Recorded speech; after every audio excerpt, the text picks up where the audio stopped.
Isang mapagpalang araw sa bawat isa ay panibagong linggo na naman para pasalamatan natin ang Diyos sa lahat ng ginawa sa buhay natin. At hindi magiging hadlang kailanman anuman ang sitwasyon natin sa ngayon. Kaya patuloy natin na pasalamatan ng Lord.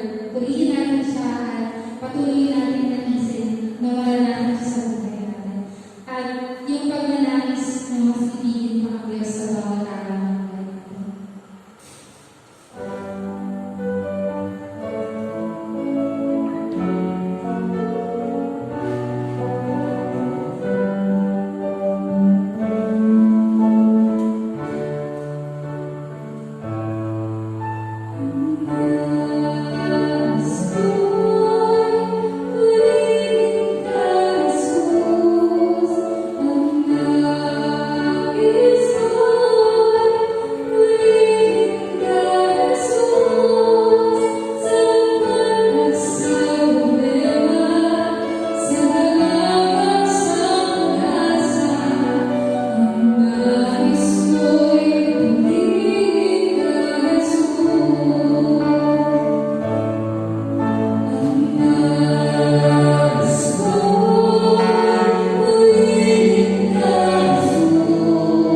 pinupuri ka namin, Lord Diyos. Lord, we are so grateful na dahil sa iyong biyaya, Lord Diyos, kami ay patuloy na iwalahan.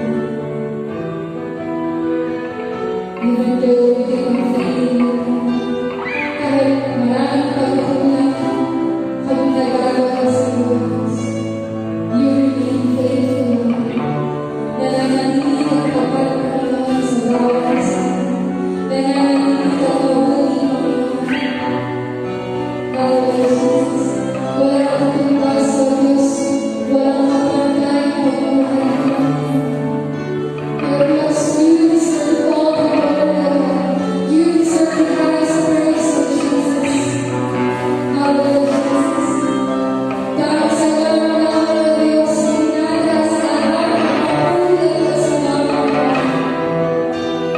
Lord Jesus, ang karangalan at kaluwalhatian ay tanging sa iyo lamang, Lord. May we bless your name, Lord Jesus. Patuloy, Lord Diyos, sa trono ka namin na ikaw lamang ang Diyos ng Diyos at Hari ng mga hari, Panginoon. Lord Jesus, muli, Lord Diyos, nagkakais kami at tanging ikaw lamang ang aming nagkakais. Muli, maraming salamat, Panginoon. At ito po ang aming dalangin ng Diyos. In Jesus' mighty name, amen. To God be all the glory. Praise Jesus.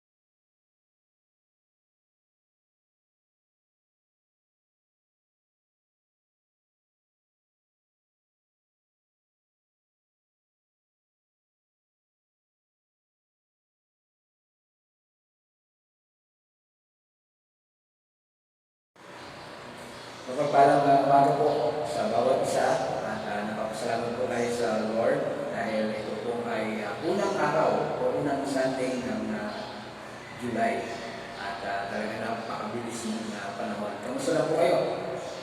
Salamat po sa Lord sa kanyang kabutihan at biyaya sa bawat isa sa atin. Tayo po ngayon ay nasa panahon ng paghahayag ng salita ng Diyos at kung meron po yung Biblia ay napaganda po ating tatalakayin ngayon. Ito po ay mga paalala sa mga anak ng Diyos during this time ng nagpapatuloy po ang ating paglaban sa COVID-19 na ito. Kung meron yung Biblia, ay gusto po ninyo ito sa Luke chapter 17 at babasahin ko po ang ilang mga talata. Dito po natin kukuhanin ang pag-aaral ng salita ng Diyos. Luke chapter 17 verse 20 hanggang sa mga sumusunod na talata. Kung meron po kayong Biblia, ay sundan niyo na lamang po sa inyo pong mga Bible.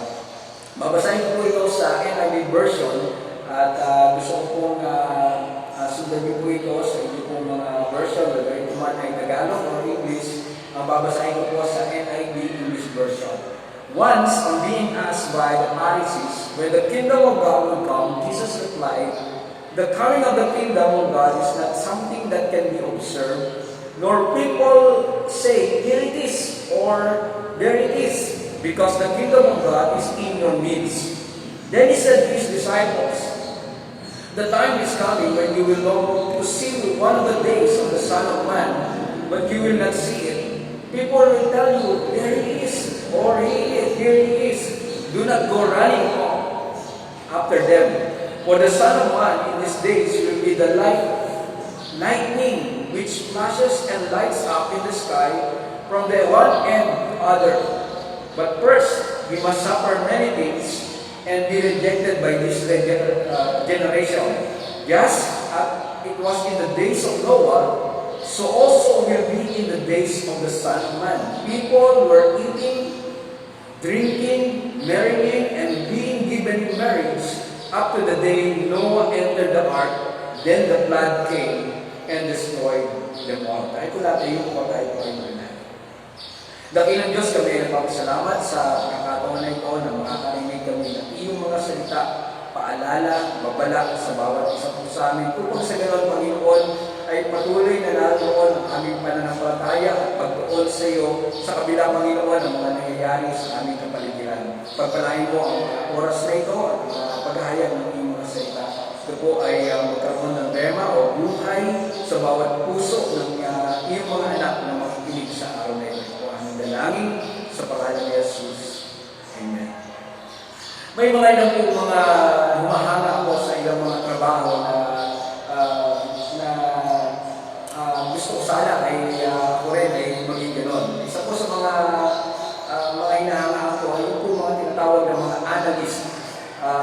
Kung kayo po ay familiar sa mga games like basketball, meron po mga tinatawag na game analyst o yung mga tinatawag na kung hindi naman sila nagko-comment, kundi na tinitingnan ang bawat anggulo ng laro at meron silang mga tinitingnan ng mga aspeto at pros and cons. At tinitingnan nila ito at parang sinasabi nila na kung gagawin lamang ito ng coach o kaya ay gagawin ng team na ito ay maaaring may posibilidad na sila ay manalo. At kung magpapatuloy naman sila sa ganong mga aksyon ay maaaring matalo sila.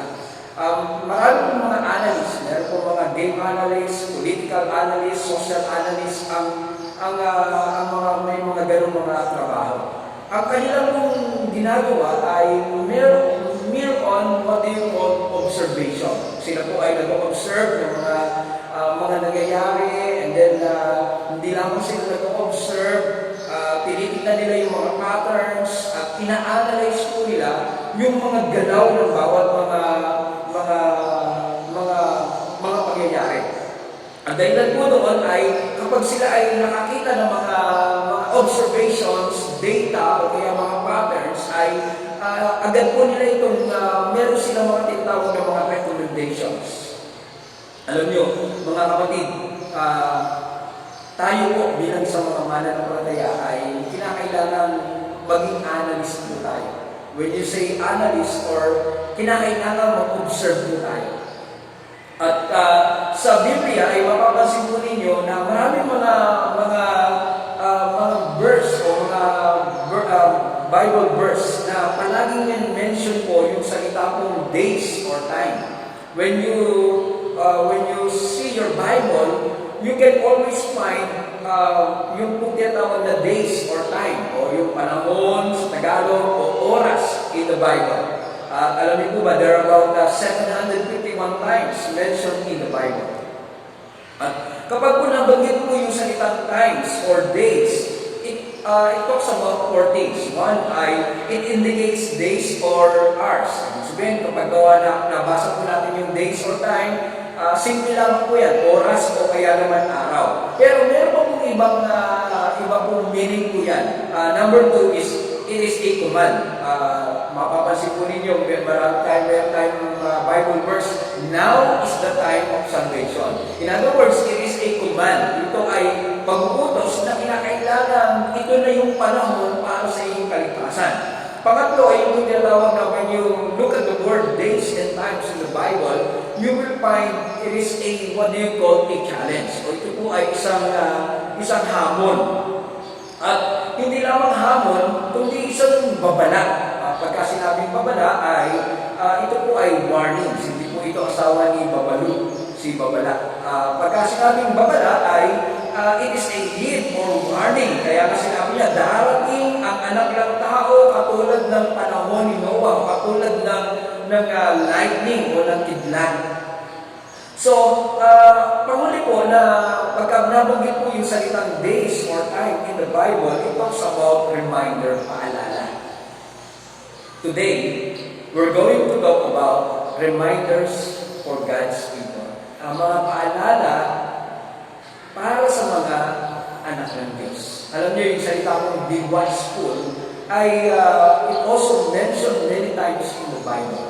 Pagka sinabing be watchful ay maging mapagmatsyag ka o ikaw ay hindi lamang manood, kundi suriin mo, i-analyze mo ang lahat ng mga nangyayari sa ating paligid. Mga kapatid, napaka-importante po na tayo pong mga mananampalataya ay mag-observe sa mga nangyayari sa ating paligid upang sa ganun makita natin at mapaghandaan natin ang talagang dapat na paghandaan. Ano po dapat natin paghandaan? Walang iba kundi ang pagdating ng ating Panginoon. Dito makikita po natin na tayo po ay pinapaalalahanan. Sa Luke chapter 17, we can find 3 reminders for God's people in this situation, in this time. Ang una po ay verse 26 hanggang verse 32. Ang sabi ng Biblia diyan ay don't forget. Huwag makalimot. Ang unang paalala sa bawat isa sa atin ay huwag makalimot. Tama. Sabi nga ay ang gamot sa pagkalimot ay paalala. At dito po makikita po natin sa verse 26 hanggang verse 32, pinakita niya, sinabi niya sa kanyang mga alagad, sapagkat nagtanong yung mga Pariseo, nagtanong sila, kailan ba magaganap ang paghahari ng Diyos? Sabi ng Panginoon sa kanila, hindi niyo alam ang mga palatandaan at hindi ito visible, hindi ito makikita. Whether may nagsabi man sa inyo na naroon ang paghahari ng Diyos, sabi ng Panginoon sa kanila, ang paghahari ng Diyos ay nasa ating kalagitnaan. At dito makikita po natin na tinutunan ng pansin ng Panginoon ang mga kanyang mga alagad. At sabi ng Panginoon sa kanyang mga alagad, darating ang panahon na talagang nanaisin nyo na makita ang anak ng tao. Pero hindi nyo makikita yan. Sapagkat sabi niya, sa verse 24, ang anak ng tao ay darating na katulad ng isang kidlat.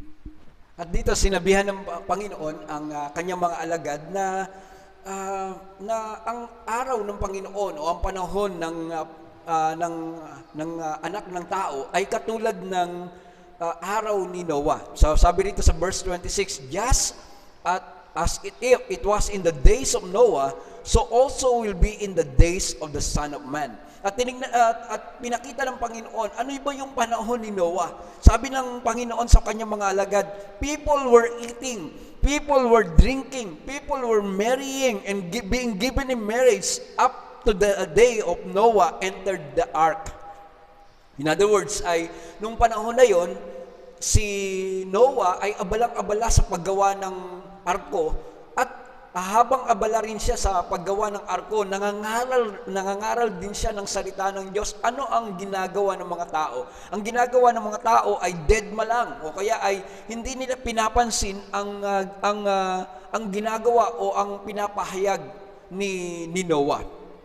So, unang bagay na dapat po nating tandaan, para bang sinasabi dito ng Panginoon, do not be preoccupied. When we say, when you hear the word preoccupied, ito po yung para bang abala ka sa maraming mga bagay. At dito makikita po natin sa verse 26 hanggang verse 32, ang mga tao sa panahon ni Noah at sa panahon ni Lot ay parehas po ang kanilang ginagawa. People were eating, people were drinking, people were buying, people were selling, people were planting and building. Now, tanong, masama po ba ang ginagawa ng mga tao nung panahon na yon? Hindi po natin sinasabing masama. Kaya lang naging makakalimutin sila. Nakakalimutan nila yung mas importanteng bagay. And sometimes, mga kapatid, God's people were preoccupied with many things and forget what is priority and what is more important in life. This is just a reminder for all of us.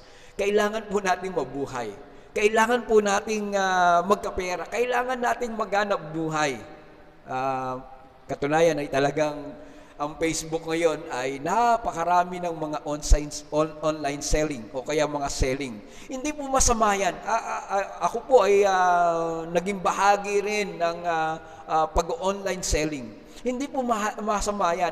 Ang sinasabi ng Panginoon ay, do not be preoccupied with these things.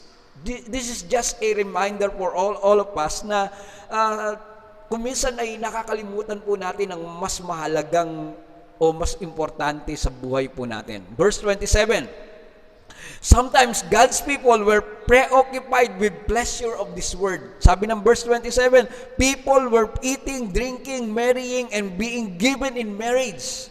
Yung bang para ba sinasabi ng Panginoon sa kanila, pleasure na ang iniintindi ng tao. Sometimes, verse 28, sometimes God's people were preoccupied with work. Verse 28, it was in the days of Lot, people were eating and drinking, buying and selling, planting and building. Pansinin po ninyo yung mga ginagamit, eating, drinking, buying, selling, planting and building. Para bang sinasabi rito ng Panginoon, preoccupied na sila doon sa kanilang mga trabaho. Now, again, masama ba ang ginagawa ng mga tao during sa panahon ni Noah at ni Lot? Hindi po masama yun. Kaya lang, merong pong babala sa kanila na magkakaroon ng tinatawag na baha at malilipol sila. Pero anong kanilang inuuna? Ang kanilang inuuna ay nagtatayo, kumakain, nagtatayo, nagtitinda, at bumibili, nagtatanim, at nagtatayo ng anumang mga bagay. Again, hindi po masama yun. Ang masama ay, ito ay nakalimutan mo yung mas importante sapagkat merong paparating na baha sa kanila, pero ano ang iniintindi nila? Ang iniintindi nila ay ang trabaho. Verse 28b, sometimes God's people were preoccupied with false security. Ano po yung false security rito? Planting and building, buying and selling. Yung kanilang ang kanilang kasiguraduhan ay inilatag nila doon sa pagnenegosyo. Ang kanilang buhay doon sa dito ako magkakaroon. Again, ang context po ng verse 26 and 28 sa panahon ni Noah at ni Lot ay merong paparating na matinding baha. Ano ang dapat nilang unahin? Ang inuuna nila ay yung mga bagay na pagtatayo at pagtatanim.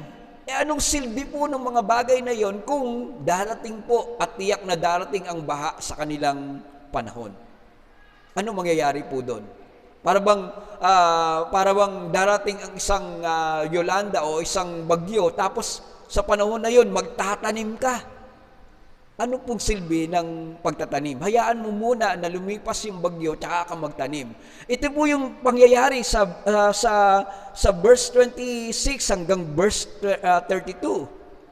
And sometimes, mga kapatid, people o God's people were preoccupied with material things.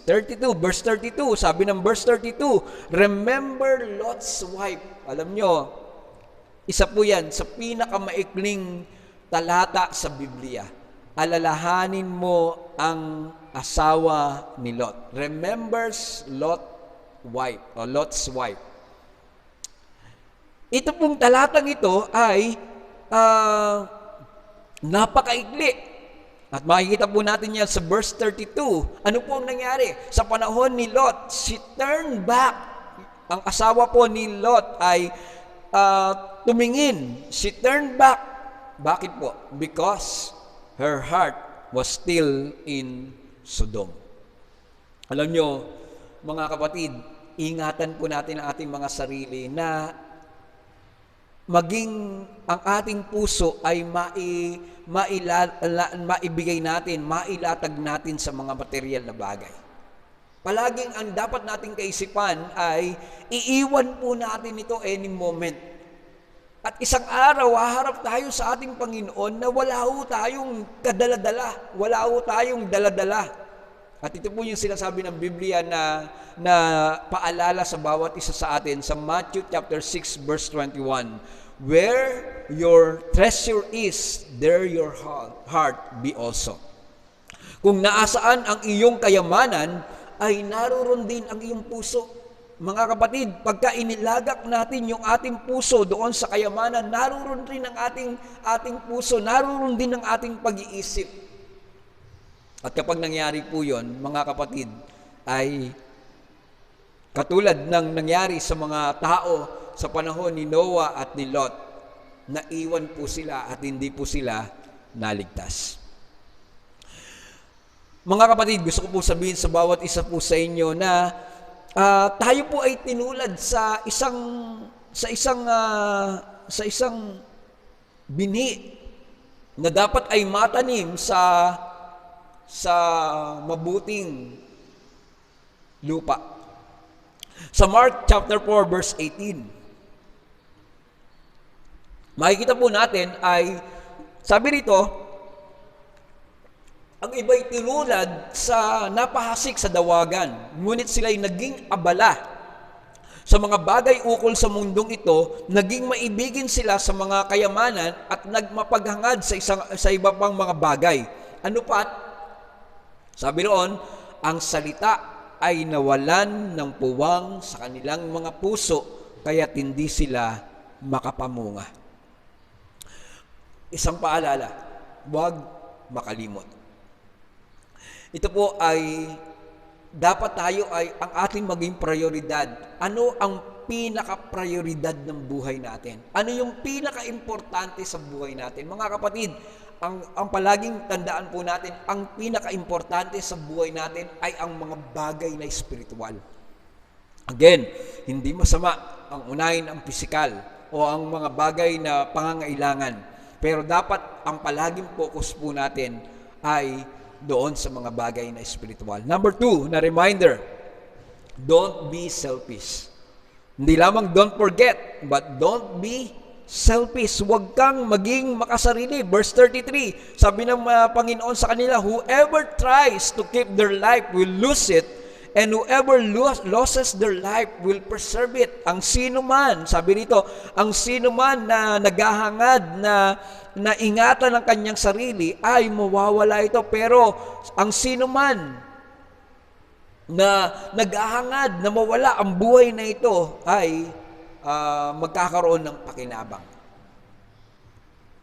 Ano po ang binabanggit ng Panginoon sa kanila? Ang binabanggit ng Panginoon sa mga alagad ay huwag niyong isipin palagi ang inyong mga sarili. Alam niyo yung selfishness?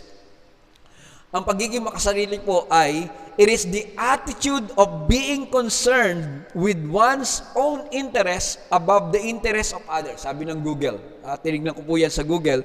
Ito po raw ay isang ugali na ang iyong tinitingnan lamang ay yung sarili niyong paghahangad mas mataas sa paghahangad ng iba.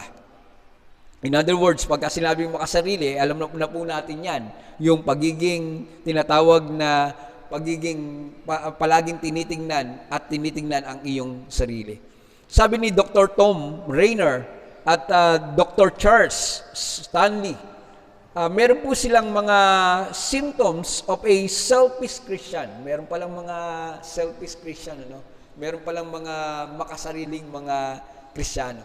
Sabi niya, ang unang palatandaan ng isang selfish Christian is they throw temper tantrums in the church. Alam niyo yung tantrums? Yung bata ay gusto magpabili ng isang bagay sapagkat sinama nyo sa palengke. Usually ay nung walang COVID, sinasama natin sa palengke ating mga bata. Pag may nakitang laruan, ano pong gagawin yan?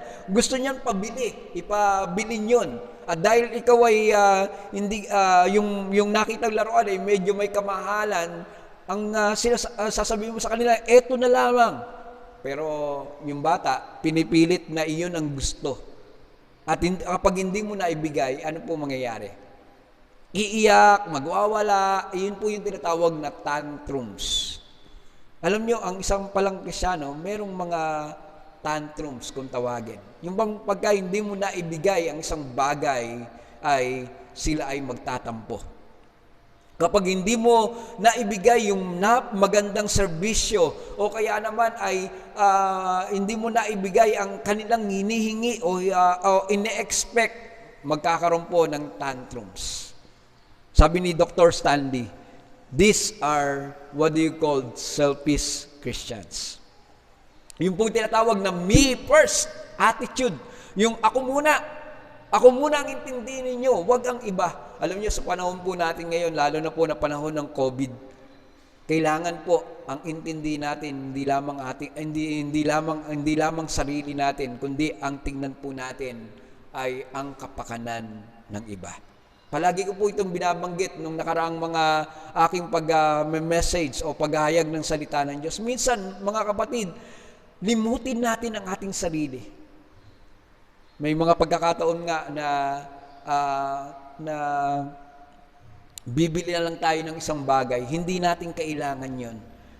Kaya natin binili yon dahil alam natin makakatulong sa binilan natin. And that is what you call unselfish attitude o yung tinatawag na pagiging hindi makasarili. Mga kapatid, don't be selfish. Huwag po tayong maging makasarili. Na katulad ng sinabi ni Cain, o yung espiritu ni Cain, at sinabi ng Panginoon sa kanila, nasaan si Abel? Ano sagot ni Cain? Am I my brother's keeper?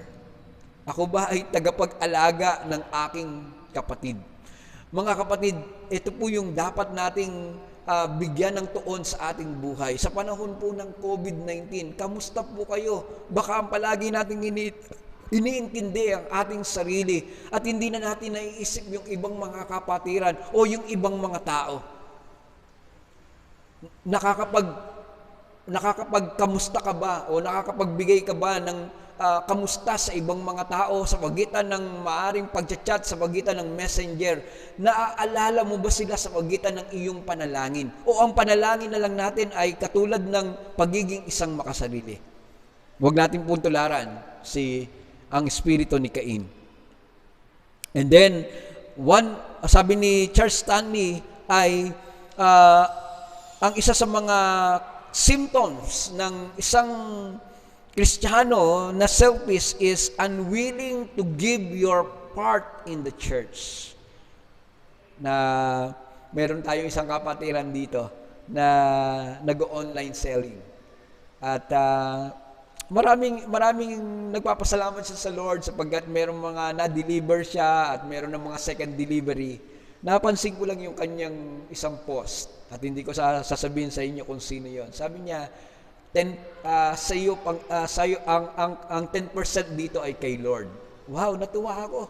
Sabi ko, may mga Kristiyanong ganun na kahit kumikita, ang iniisip pa rin may bahagi si Lord sa kanyang kinikita. Tama po yan, mga kapatid. Ito po ay isang palatandaan na lumalago o nag-grow ka sa iyong faith, sa iyong pananampalataya when you are willing to give your part in the church. Alam nyo, may nakausap akong pastora kahapon na nag-meet kami. At nag-meet kami, sabi niya, talagang walang income sa loob ng church. Kasi nga, ang mga tao at ang mga mananampalataya ay hindi po nakakapagkaloob. Totoo po naman, nabawasan po ang ating tithes and offering sa loob ng ating church. Pero let me just remind you of the Word of God today. Being selfish is you are unwilling to give your part in the church. At kapag naman nag-grow ka sa pananampalataya mo, katulad ng binanggit kong halimbawa, you are willing to give your part in the church. Mga kapatid, hindi lamang don't forget, not only number 2 na paalala ng Biblia sa atin, don't be selfish, kundi pangatlo na paalala sa atin ay tinatawag na don't be caught unprepared. Wag tayong matagpuan na hindi po handa. Verse 34 and 36, sabi rito sa verse 34, I tell you, on the night, two people will be in one bed. One will be taken and the other left. Two women will be grinding grain together. One will be taken and the other left. That is verse 34 hanggang 35. Sabi ng Panginoon sa kanila, sinasabi ko sa inyo, merong magkatabi, yung isa mawawala, yung isa may iwan. Merong dalawang babae na naggigiling. Hindi yung gumigiling naggigiling. Ibig sabihin ay they are grinding grain together. Ano pa mangyayari? Yung isa ay mawawala, yung isa ay may iwan. Bakit? Para bang sinasabi ng Panginoon sa kanyang mga alagad, sapagkat hindi sila handa. Ang kanilang kaisipan ay nakatuon sa mga bagay na material, ang kanilang kaisipan ay nakatuon sa mga bagay na hindi spiritual. At yung kanilang puso ay hindi po naging handa. Mga kapatid, sabi ng Panginoon, palagi tayong maging handa. Sapagkat darating ang anak ng tao, darating siya na hindi natin alam kung kailan at kung ano ang panahon. At tayo bilang sa mga mananampalataya, mga kapatid, sa panahon natin ngayon, ang tao ay talagang abalang-abala sa buhay. Hindi po masama. Ang masama, makalimutan natin yung ating pangalagaan, yung ating relasyon sa ating Diyos. Yung ating makalimutan yung ating paglagong spiritual. Makalimutan natin yung ating Diyos at mapokus tayo sa mga bagay na hindi mahalaga. This is just a reminder for all of us. Sabi ng 1 John chapter 2 verse 28, and now, dear children, continue in Him, so that when He appears, we may be confident and unashamed before Him at His coming. Sabi ng unang Juan 2:28, tayong mga anak ng Diyos, magpatuloy tayo sa Kanya upang sa ganon, kapag dumating siya, magkaroon tayo ng confident at hindi tayo nahihiya na humarap sa kanyang pagdating. When we say confident, yung bang assured ka, sure ka na kahit anumang mangyari at anuman ang oras dumating ang ating Panginoon, handa ka. Mga kapatid, kamusta po? Kayo po ba ay handa kung sakaling dumating ang Panginoon any moment? Many people today are longing for the coming of Christ. Ako po gusto ko na dumating ang Panginoon. Kung ako lang ang masusunod, come Lord Jesus, yung sinasabi ng Biblia, come Lord Jesus. Pero hindi pa. Hindi natin alam kung kailan. Hindi rin natin alam kung kailan ang ating buhay. Pero ang mahalaga po, palagi tayong maging handa. Sa tatlo po na ito, napaalala ng Biblia sa atin sa Luke chapter 17, don't forget, don't be selfish, and don't be caught unafraid. Ang dalangin ko po sa bawat isa sa inyo, kahit sa panahon ng pandemic, sa panahon po ng ang mga tao ay abala, let's find time on the important